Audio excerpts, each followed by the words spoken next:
Good afternoon, dear children. This is your science teacher. Now take out your science textbook and open chapter number 7, that is getting to know the plants. So dear children, yesterday we have seen about the leaves. In leaf, we have seen the flat green part of the leaf is called the lamina or leaf blade. Okay.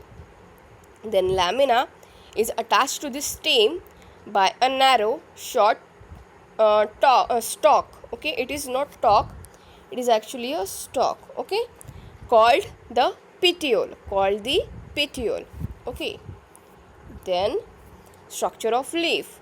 So these are the leaf blade, these are the veins, these are the midribs, and these are the petioles. Okay, this is the petiole. Then we have also seen about the types of venation. The veins in plants with fibrous roots are parallel to each other along the length of leaf, which is called parallel venation. For example, in fibrous root, mostly in you can see the grasses, in banana plant, okay, and you can see the parallel venation. Then in plants that have tap roots, the veins from a net-like design on both the sides of leaf, which is called the reticulate venation. For example, hibiscus, China rose, okay, then all the tap roots, that is carrots and radish, okay, all these plant having reticulate venation on their leaves. Then function of the leaf. The presence of the green pigment is called chlorophyll. The chlorophyll uses sunlight and provides energy to the plant for making food, and this process of making food by the leaves is called photosynthesis. Okay. Then the food that the leaf prepares is a kind of sugar called glucose. Okay. And the glucose changes into starch before the plant stores it. Then plants use some of this food to perform their life's function, and store the rest in fruits, roots, stems, or leaves. Then leaves provides food to the entire living world. Okay. So that means in plants, leaf plays very much important role because it has done the process of photosynthesis. Okay, it has ability to make the food. Okay. Then functions of the leaf. Leaves release water from the plant through stomata, which is called the transpiration. And two important functions of transpiration are: it helps in cooling down the leaves, it plays an important role in water cycle by increasing the moisture in the air. Okay, so these are the function of the leaves. Now see how plants do the transpiration. See, by the when sunlight contact with the leaf surface, okay, then the excess of water which are present inside the leaves, they get evaporated, okay, from the stomata. Okay, and so this is the stem and this is the root. That means first of all, water is sucked by the roots. Okay, it provide through with the help of stems. Okay, then it reach to the leaves. Okay, then by the presence of sunlight, through the stomata, the evaporation is done, and this water goes up through the in the form of water vapors. Understood? So this is the process of transpiration. Okay. Then modification of leaves. As you know that we have also seen the modification of roots as per their adaptation, modification of stem, okay, that is ginger, then you can see the potato, all are the modification of stems. Okay, they make tendrils to give supports. Okay, modification of roots. In modification of roots, we have seen the carrots, radish, turnip, and beetroot. Okay, all are the modification of roots. Now let's see the modification of leaves. So leaves are modified to give support. First of all, in some plants, the leaves are modified to give support. then leaves are modified into the spine. So what happened, sometimes what happened, for example, in some plants, there are a few leaves are there and some thorns are there, okay, spines are there. So what happened, the some leaves are modified into spine to protect from the predators, okay.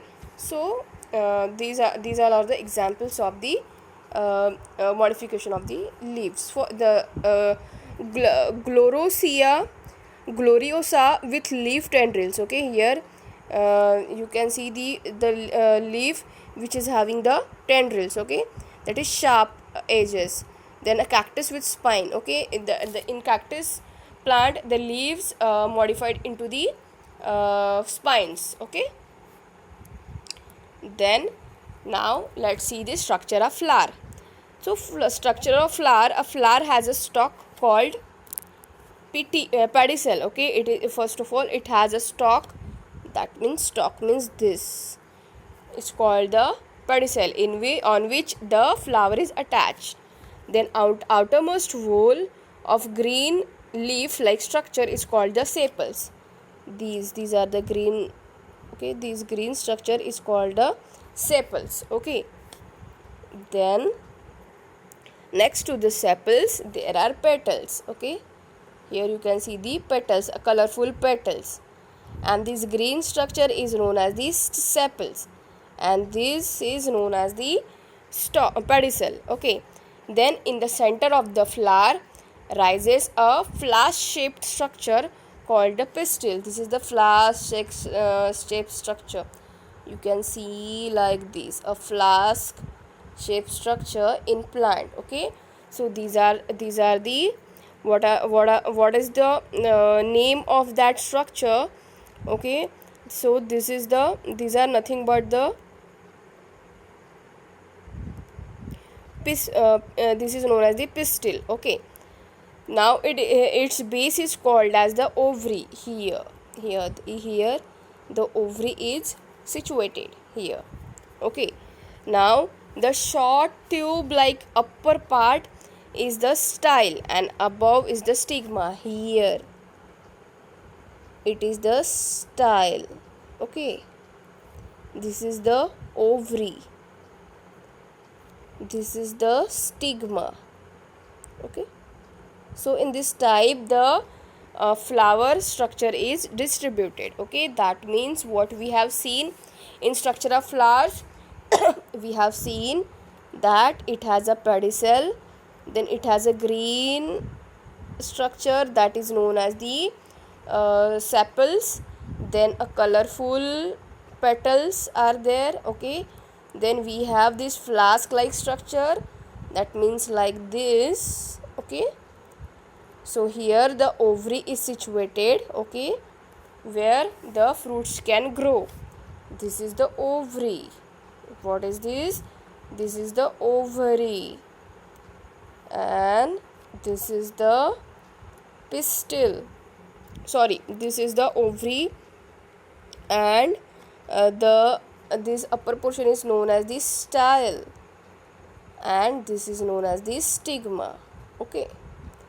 So these all are the main parts of the flowers, okay. You should know about the all parts of the flowers. So what you have to just do, you have to just learn and write this structure of flowers, that is pedicel, sepals, petals, stigma, style, ovary, okay. After watching any flower you should know, you can tell the structure of the flower, okay, single part of the flower, okay. So dear children, this is it for today's video. Today we have seen some transpiration, functions of leaf, then structure of flower, okay. So tomorrow we will talk about the pollination, because it is the main function of the flower, okay. So dear children, this is it for today's video. If you have any problem regarding to this video, you can ask me anytime. So till then, it's goodbye from my side. Thank you and have a nice day.